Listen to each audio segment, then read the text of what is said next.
ఇలాంటి అనేక సమస్యలు చేసి మీకు ఇబ్బందులు కలిగించారు. అంతేకాకుండా మీ మధ్య చిచ్చు పెట్టే పరిస్థితి కూడా వచ్చారు.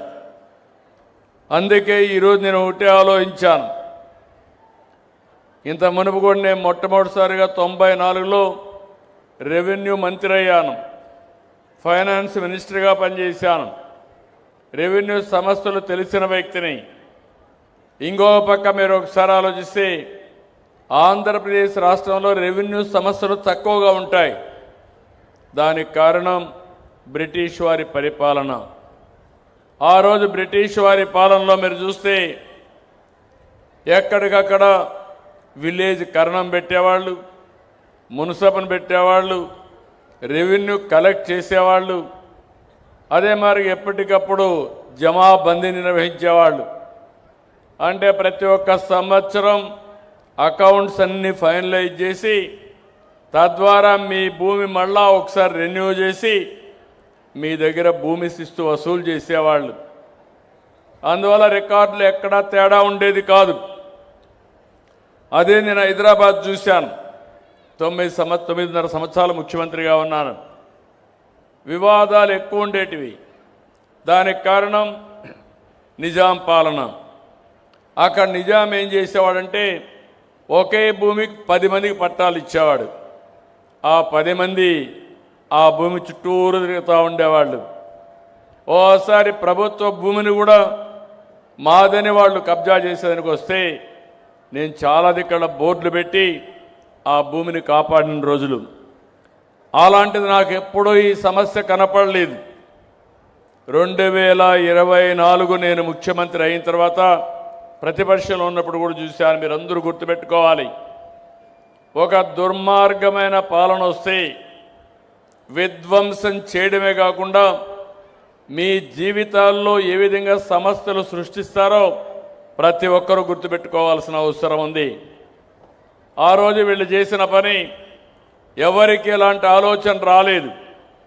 ఒక కొత్త చట్టం తీసుకొచ్చారు, ల్యాండ్ సీలింగ్ యాక్ట్ అని, టైటిల్ యాక్ట్ అని తీసుకొచ్చారు. టైటిల్ యాక్ట్ అంటే మన భూమిని మొత్తం కూడా ఆ చట్టం కింద తీసుకొచ్చి ఎంఆర్ఓ, జాయింట్ కలెక్టర్, సిసిఎల్ఏ వీళ్ళు ఉంటారు అడ్మినిస్ట్రేషన్లో. అట్లా కాకుండా ఆనాటి ముఖ్యమంత్రి ఆయన అనుకున్న వ్యక్తులనేసి మొత్తం కలిసి చూస్తే ప్రైవేటు వ్యక్తుల్ని, రిటైర్డ్ వ్యక్తుల్ని పెట్టాలని ప్రయత్నం చేశాడు. అంటే ఈరోజు మనం ఇంకొక పక్కన మన రికార్డులు ఉండవలసిన స్థలం ప్రభుత్వ ఆఫీసుల్లో ఉండాలి, కంప్యూటరైజేషన్ చేస్తే ప్రభుత్వ అధీనంలో ఉండాలి. అలాంటి ప్రైవేట్ వాళ్ళకి అప్పచెప్పేశాడు.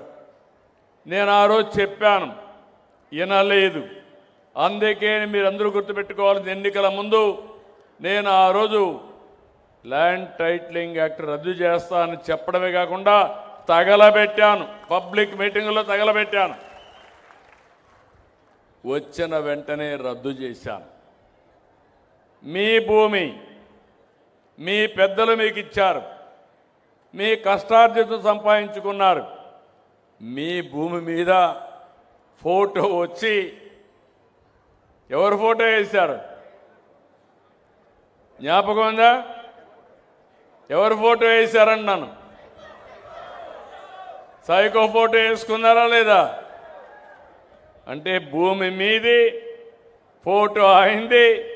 నిద్ర లేస్తే మీరు ఆయన. మూడవది, ఇక్కడ ఇంట్లో పుస్తకం చూస్తేనే కనపడాలి.